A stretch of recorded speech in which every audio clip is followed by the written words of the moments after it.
he's part of the third-generation leadership of the Philippines neighborhood bake shop based in Cebu City. Julie's has grown to over 600 stores nationwide, run by franchisees serving fresh hot breads for over 40 years. With us now on Thought Leaders, Julie's newly appointed Regional Director of Operations Visayas, Gio Gandionco. Good to have you with us and welcome to Manila, Gio. Hi, Cathy. Thank you for having me here today. And congratulations, you've just been on the job for about 3-4 months Yeah. as Regional Director of Operations hmm Visayas. How's that coming along? It's good. It's very exciting. There's a lot to cover, obviously, in a bakery business. And Visayas is a huge region for us. We have several stores there. So, every day is not the same. And so it's actually very exciting. Do you think it's more exciting than it is in Luzon? I think it's equally as exciting. I think Luzon definitely is a bigger market, has a lot of opportunity. The taste preference is a little bit different here too. Visayas is really our home base. We started there over 40 years ago, 44 years ago, in fact. And so that's really, where we're from, our home base. And uh, it's kind of exciting in terms of the dynamics, the customer preference. But I think Luzon is also very unique in its way. I take interest in the customer preference. I mean, how different are the customer preferences here in Luzon as they are in Visayas? I think Luzon is a very diverse palette here. A lot of the taste preference here also is in very sweet side, as we noticed, compared to in the Visayas and Mindanao, where you have a lot of our customers looking for our classic breads, not so much of the sweets, but more of the classic Julie's products that we have that we're very known for, Like the pandesal, like the pandesal. hot fresh pandesal. You had pandesal day on your 40th anniversary Yes, on January 5, where you sold pandesal for 5 pesos yes, for the jumbo ones. yes, the jumbo pandesal. Yeah, Can't that be every day? 5 pesos pandesal? I wish. You do some money. Yeah, yeah. It was definitely a successful campaign, and a lot of our customers who, even until today, still look for that jumbo pandesal. It's around 3 to 4 times the size. We're only selling for 5 pesos. Interesting that Julie had brought this first in Visayas and she came to know the taste preference in Visayas. So when she grew the business, was that sort of a trial and error that she encountered as she grew it along with your dad? Second generation Julie's, you're already third generation. Yeah. How were you able to customize the taste preferences as you grew beyond Cebu and the Visayas? When my Lola Julie started the business, of course, it was very. We started from a very very humble beginnings, very small in Cebu, and we grew all over Cebu with our franchisees, with my dad and his partners, and once the opportunity came to expand in Luzon and in Mindanao, of course, we took that opportunity, and it was a different ball game. Of course, it was a challenge, homegrown Cebu brand getting into a different market.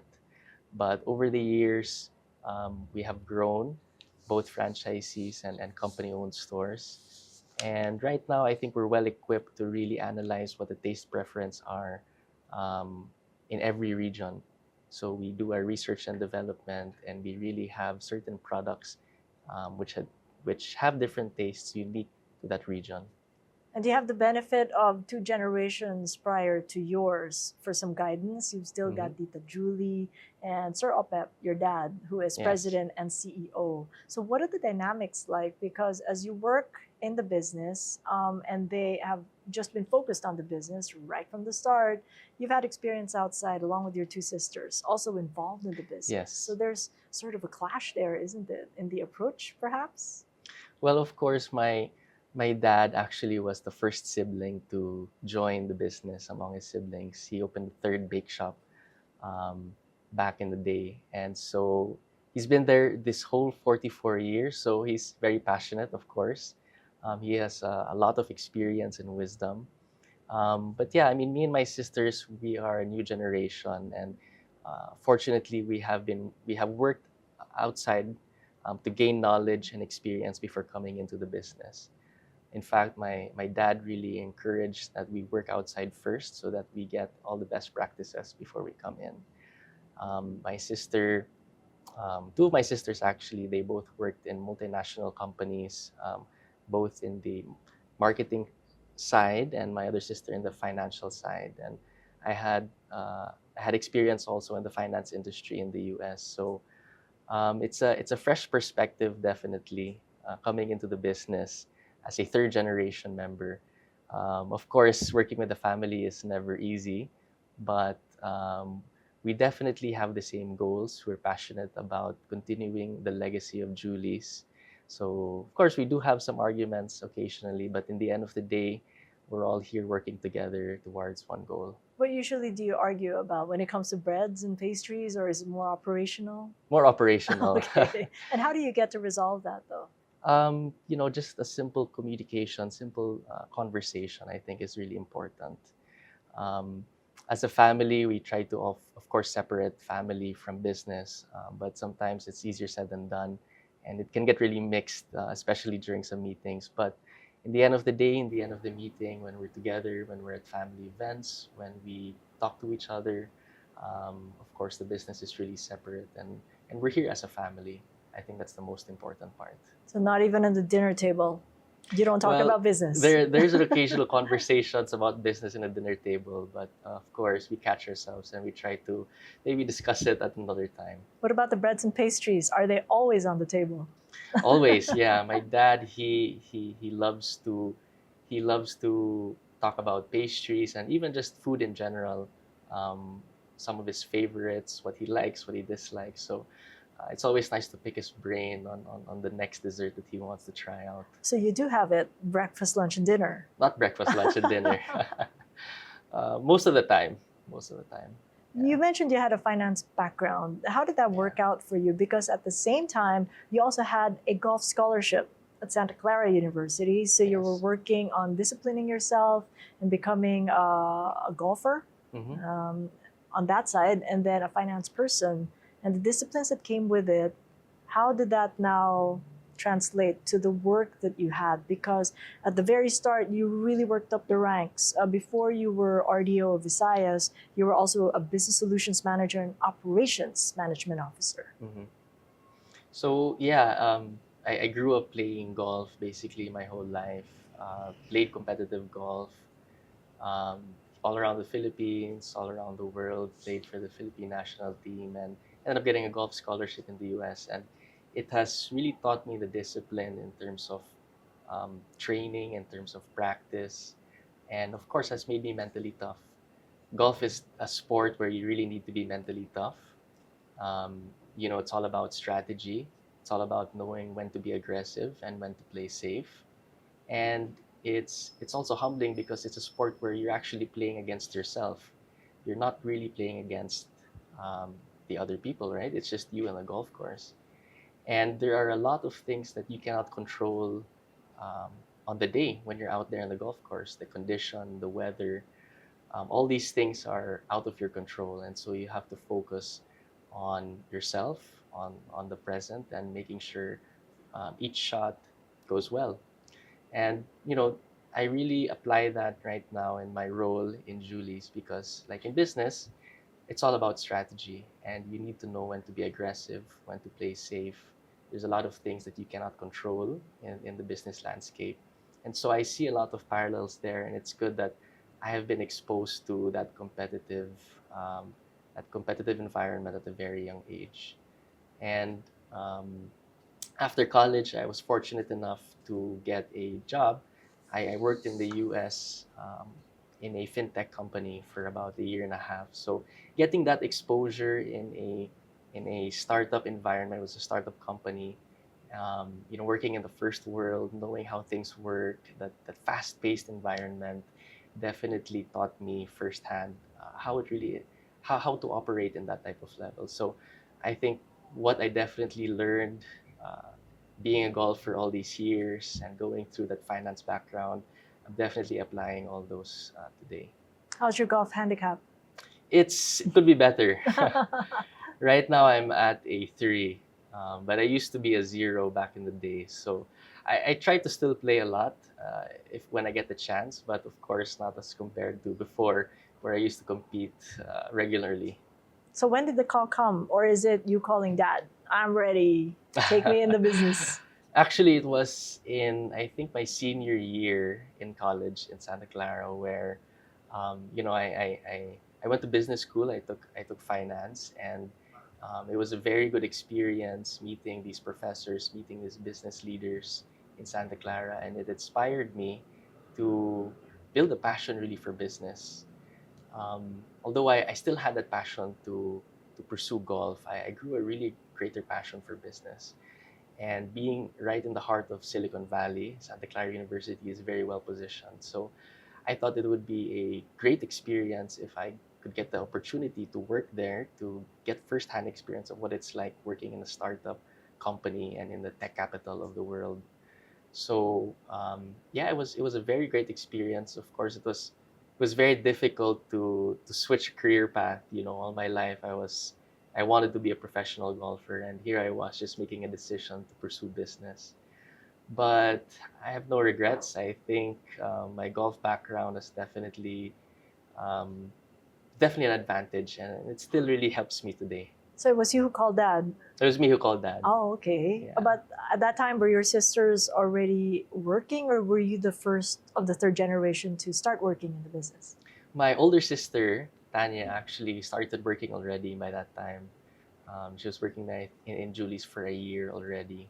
So it was right after I graduated where I really decided that I wanted to pursue a career in business and eventually work for the family. So you got some advice from Big Ate Yes, I did. before you went in. Yeah. And what was the advice that she gave you? The advice was, of course, based on her experience. She worked outside first. She worked in one of the big banks here in the Philippines. She also has a finance background, and she said, take the opportunity to work outside first if you get the chance. Julie's will still be here, of course, but it's good that you get the experience outside. So yeah, after I graduated, I really focused on looking for an opportunity in San Francisco and in Silicon Valley.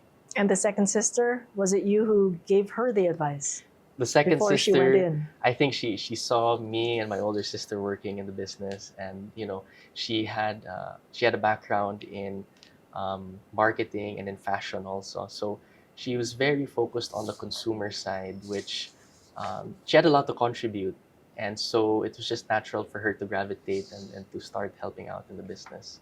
Talk to us about the community, because this is really where the heart of Julie's Bake Shop is. You wanted to be that neighborhood bake shop that people came to the hot pandesals for. Mhm. How have you seen that evolve? As somebody who's looking at it from the outside point of view, and when you joined the business. Yeah, so Julie's, we're really a neighborhood bake shop. We started out as a neighborhood bake shop offering fresh hot bread. And we still are in many ways today a neighborhood bake shop. A lot of our stores are actually landmarks. The stores that have been there for 20, 30 years, they're landmarks. People know that in the neighborhood, that's the bake shop that supplies the bread. And so, we're very passionate about maintaining that connection with our customers, with the community. And my Lola Julie always told us that you always have to give back to the community no matter what, because without the community, we would not survive today. So these are our customers, our suppliers, of course, our employees, that we always take care of the community. As we grow, of course, we are getting into new communities, and with the help of our franchisees, they really help us um, get to know the community more.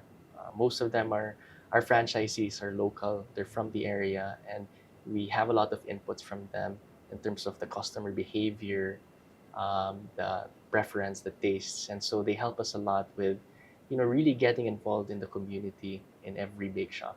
You got any favorite customer stories through the years? Something that you talk about over Customer dinner? stories, yeah, I get a lot of messages from friends sometimes, even shockingly from the US. Some of my classmates in college who remembered that, I owned a bake shop, a bakery, and I remember getting this message from her that she was in Italy one time, who met a OFW, a Filipino, and who heard about Julie's Bake Shop, and she said, "Wait, isn't that isn't that the bake shop of Gio? So, when she messaged me, I still remember, the feeling, that a lot of Filipinos around the world cherish the brand. They know Julie's. They grew up with the brand, and that's just one of the many customers that we value and that we love.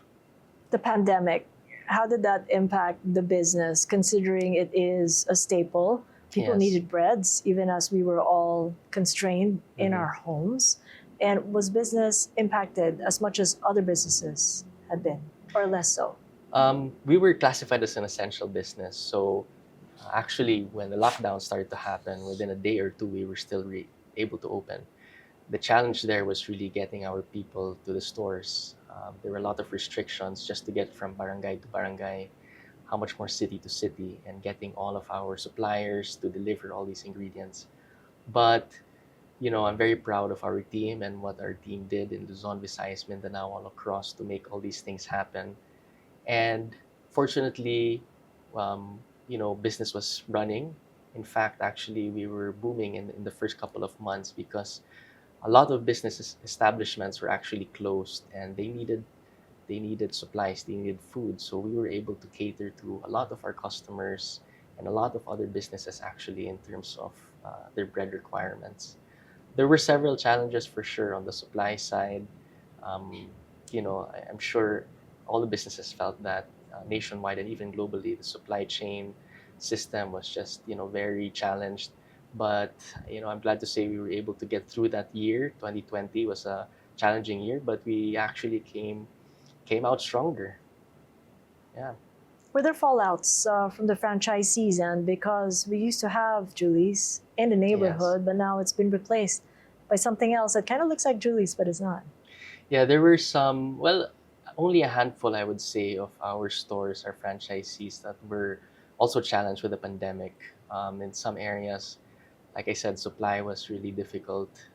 Logistics was very difficult, and manpower was also there, very difficult to get their manpower in the stores producing the bread. On several occasions, actually, even with our own stores, our company-owned stores, we had to house some of our employees just to make sure that they're there every day to support the demand of our customers. So there were some stores that were definitely affected and had to close down, but I think all in all, we came out still stronger. What about for this year? Oh, what are you looking at in terms of strategy, given that most of the raw materials overseas have gone down to levels we hadn't seen in 3 or 4 years? Wheat, rice, corn, soybean. Hmm. These inputs really matter a lot to the Yeah.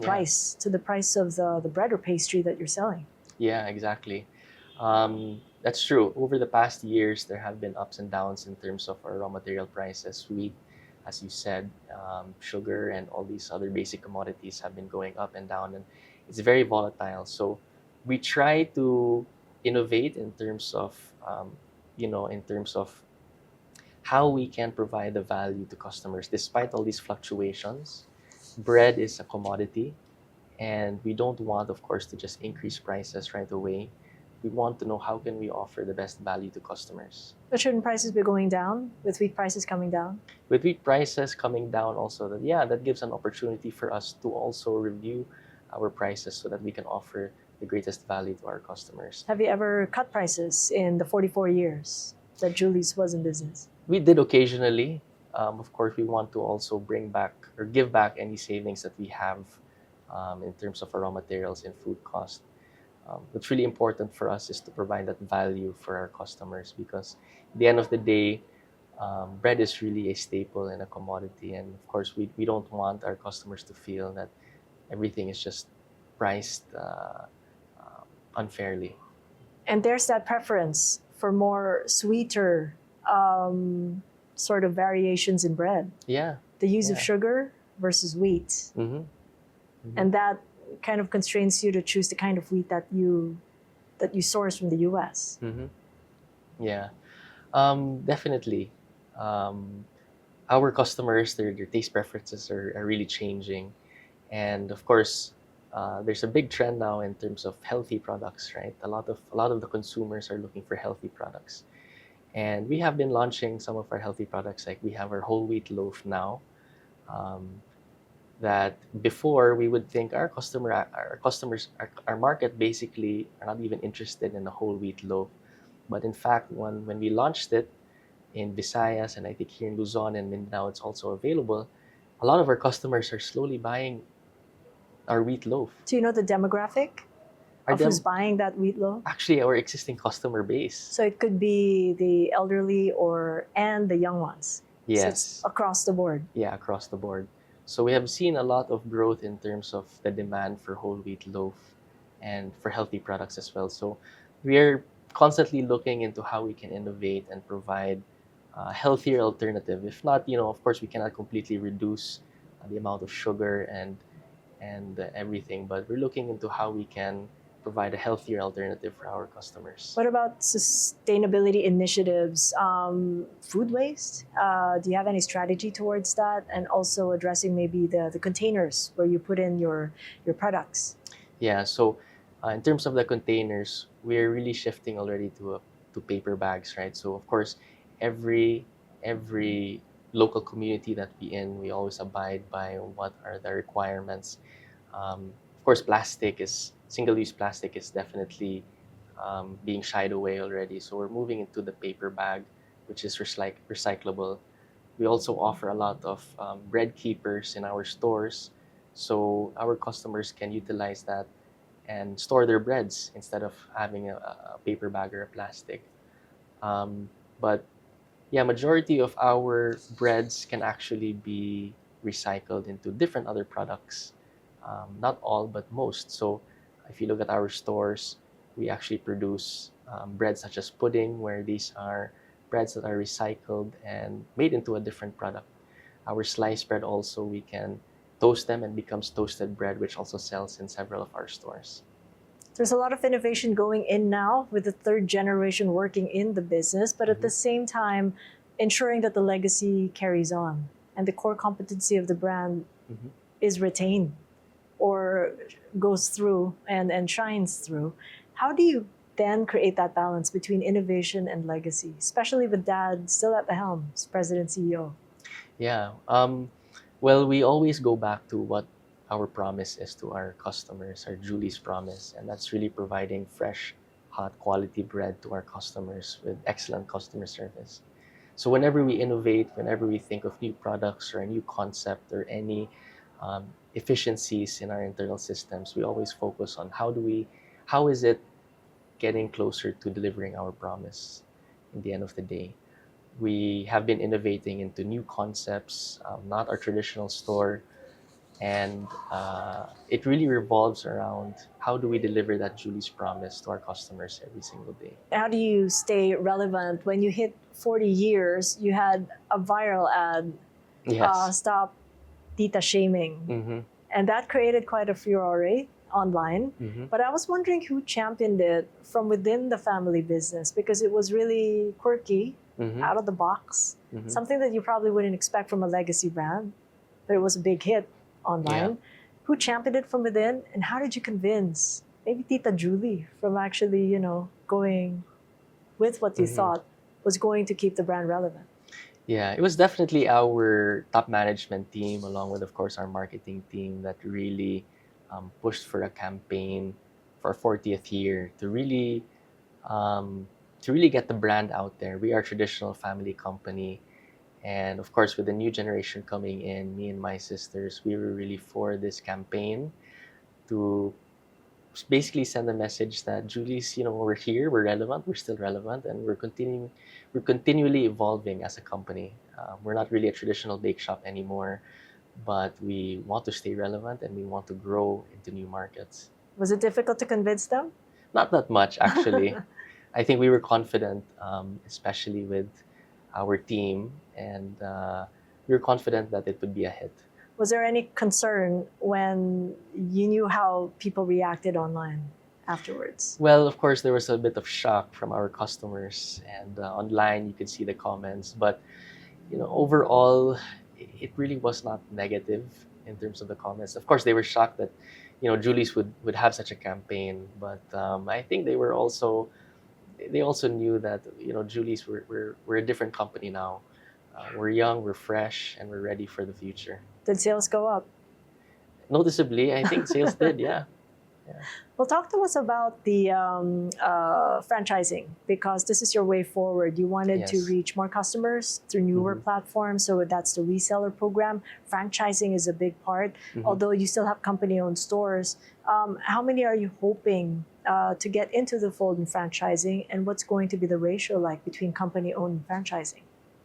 So right now we're about a 50-50 ratio, but we really are. Intentionally, you want it to be 50-50. Over the years, I guess we both expanded franchise and company owned together, and so we're about 650 stores now, 50-50 franchise and company owned, but we're very bullish on the franchise expansion. Our vision is really a Julie's Bake Shop in every barangay. And to reach all these barangays, of course, we definitely need help from our franchisees. We believe that getting into these markets, these new customer segments, they are local, they are from those areas, they know the customer behaviors, the customer patterns, the local dialects, the community, and they would be the best partners for us to really grow our brand in those areas. And we have had very successful franchisees over the past 44 years. In fact, we have a number of franchisees who already passed the Julie's business to their third generation as well. So a lot of the franchisees that we meet are actually the same generation as my sisters and I. Their grandparents started the first Julie's franchise in the time of my Lola Julie, and their parents built it in the time of my dad, and now it's being passed on to them. So they are very, very young and dynamic. Same with us being a third generation running their stores. So we really value our franchisees all over the Philippines, because they're really the face of our brands, and they're really growing the brands in those areas. What kind of reactions do you get from the third generation franchisees, though? The sort of comments or maybe feedback, They have a lot in of running good the ideas, business? actually. Yeah. Such as? New products, new ways of doing things.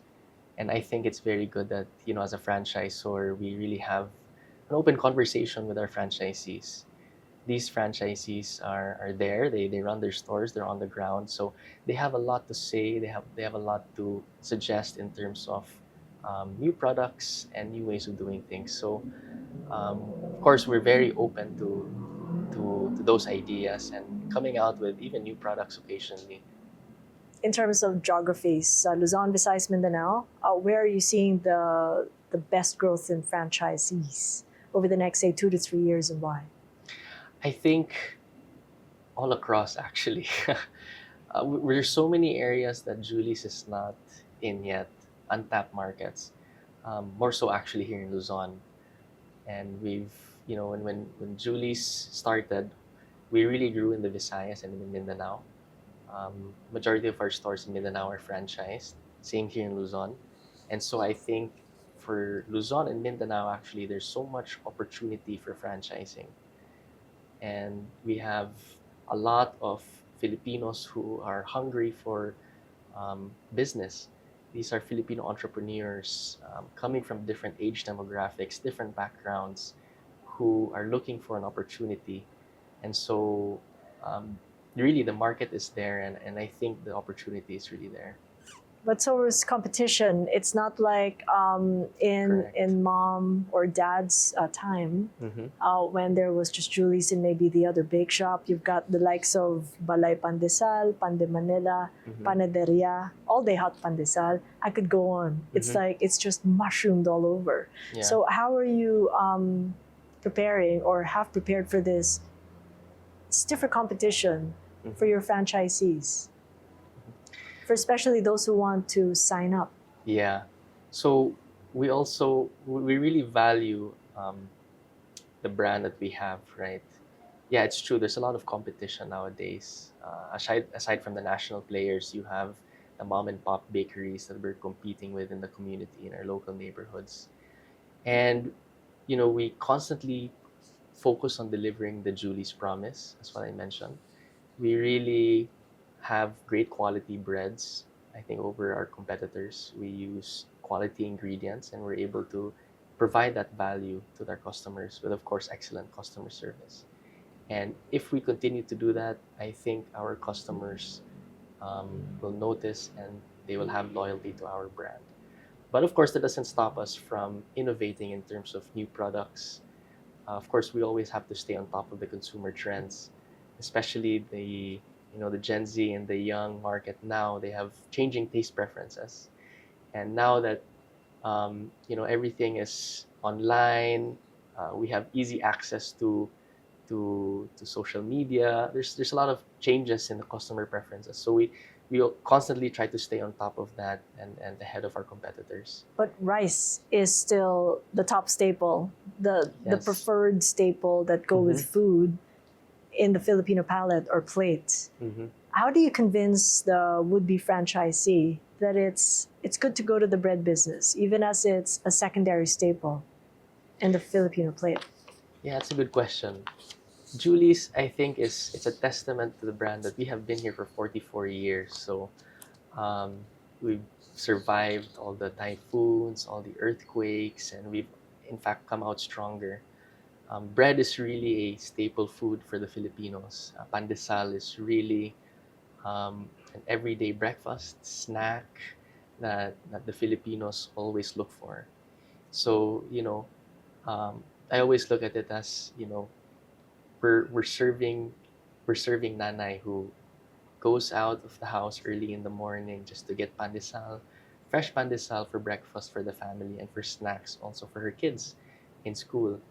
So despite all these challenges, Julie's has always um, been there, and we've gone through all the major calamities, and I think our franchisees have been with us, and they're confident that we will still be here in the next how many years. Important to the growth of franchisees is really logistics and where you place your commissaries, your warehouses, because this is also where the price or the inputs pile in, and that's how you price the bread in the stores. So how do you know which and where you'll be expanding these warehouses and commissaries in the next few years, with you choosing franchising as a bigger part of your growth?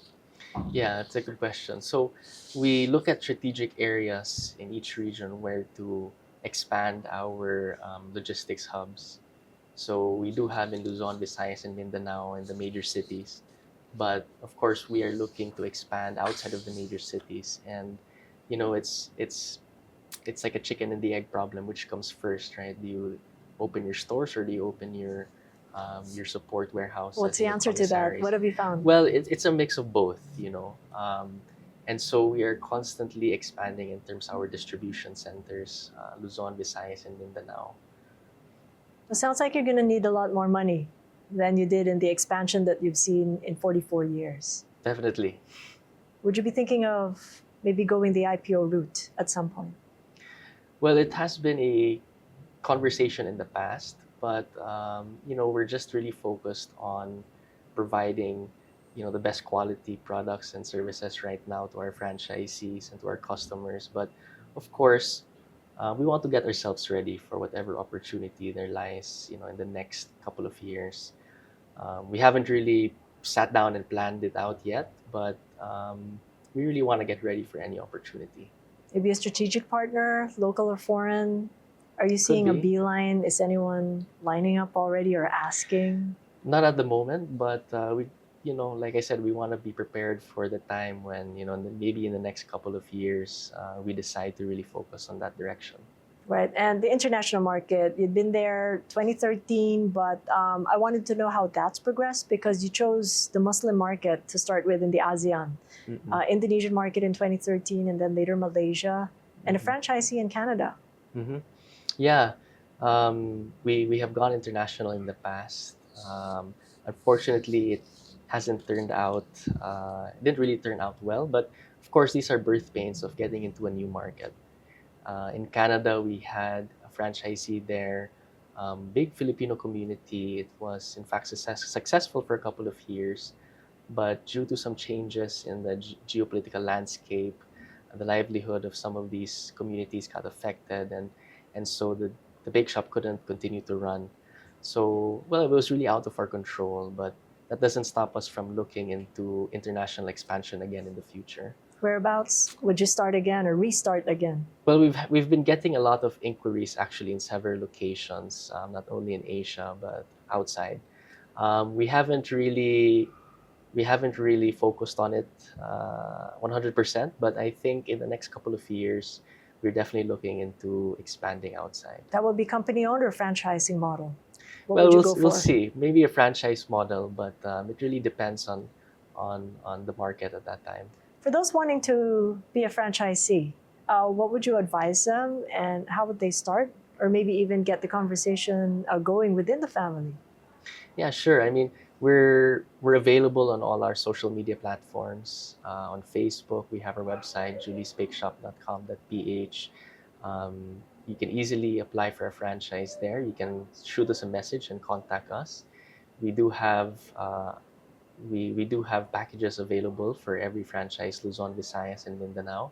And in fact, we can help you and support you in finding a location for How does that Julie's. work out? I mean, location, they come to you. I presume that anybody who wants a franchise would already have a location.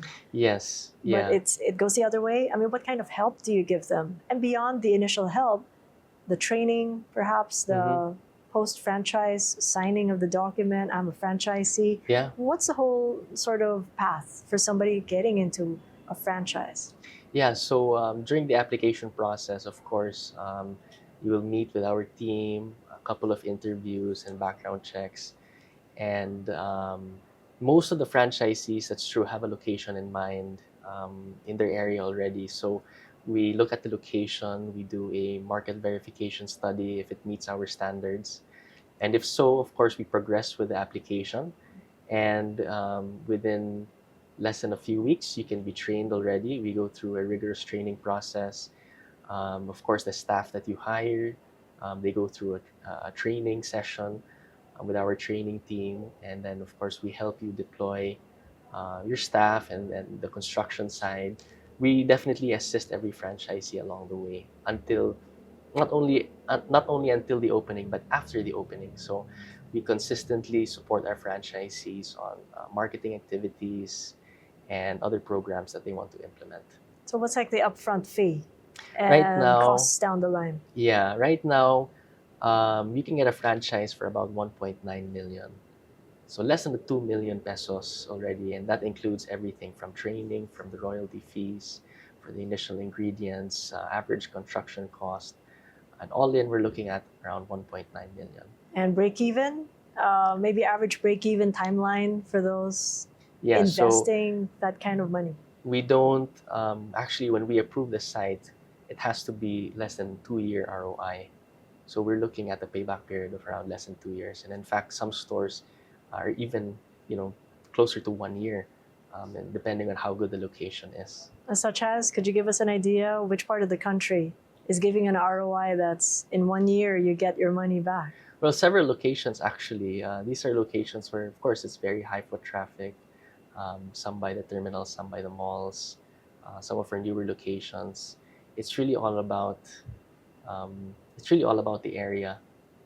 Every area is really different, and we try as much as possible to have it within that 2-year period or less. Which brings us to the second and third tier cities. If you're seeing a lot of potential across the country, then you'd want to also go into these municipalities and smaller cities. Correct. How are you going to get that kind of ROI with the upfront cost of less than 2 million?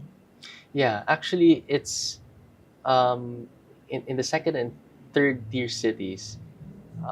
Most of our franchisees, they have their own location already. In fact, some of them, it's their own property. I was thinking it was Yeah. that to begin with. It's Okay. their own property, and they have free space that is not being utilized. And of course, other establishments have approached them, convenience stores and all these other food establishments. But as the owner of the property, they're also trying to think of what they can do that can sustain, especially in the second and third tier cities. more of the rural areas. And our business model has really been known to work in those areas, in fact. It really provides the community in areas where there are no bake shop or no fresh hot bread. It really becomes a, a point where everyone actually comes in to buy their bread on a daily basis. So ROI in less than 2 years Yeah, is I would possible say in second or yes, very third tier possible. cities. Very possible. Well, as your partner for life, you got married 2 years ago. Yes. So that's the big change. How's it going so far, and how are you finding your place as somebody who is married and who is working? It's good. I mean, of course, once you get married, there's still an adjusting period. But I think, me and my wife, we really have a good dynamic. And, we just had, actually, we just had our baby Oh, 2 months ago. congratulations. Thank Oh you. my Thank you. goodness. A boy or a girl? A girl. Oh, name? Yeah. Solana. Very beautiful. Thank you. So, she's right now, she's our bundle of joy. And it just brings a bigger purpose to our lives, supporting our baby. So yeah, it's been really good. She supports me, of course, and then the business. She's very proud of Julie's, and I also support her in her own business ventures as well. How does that work out though? You're both working and in big businesses, and you've got Solana. Well, right now, of course, it's been only 2 months, so we try to balance it out, having a new baby and managing the business also.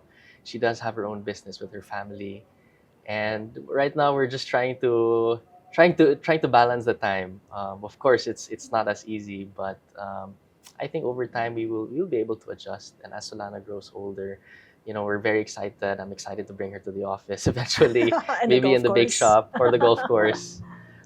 So yeah. Which makes me think it's already fourth generation we're talking about, and I wasn't planning to. Now that I know that you've got your kid, how are you going to introduce the business to her? Well, I think I try to look back at how my dad introduced me to the business. And in fact, I remember, I think I was around 6, 7, or 8 years old, where I actually went inside in one of my dad's stores and I was helping package the breads. And I think it was a good experience being in the store for the first time. I think it was one summer I was there for a couple of weeks. I want to introduce that to her, maybe in a different way. Um, Maybe she would love baking. I think, baking is definitely a science, and it's an art, it's a hobby. Of course, I wouldn't want to force it to her, but if she's very interested in that, then of course it's a plus. And the golf? And the golf, hopefully soon. Yeah, I mean, I really think golf has taught me a lot of good values and lessons, and hopefully one day she'd also be interested in golf. So many milestones to celebrate. Thank you so much, Gio. Really Thank you, appreciate the Kathy. time. Yeah. And for coming Thank you over for here to having me. Manila. You're Thank most you. welcome.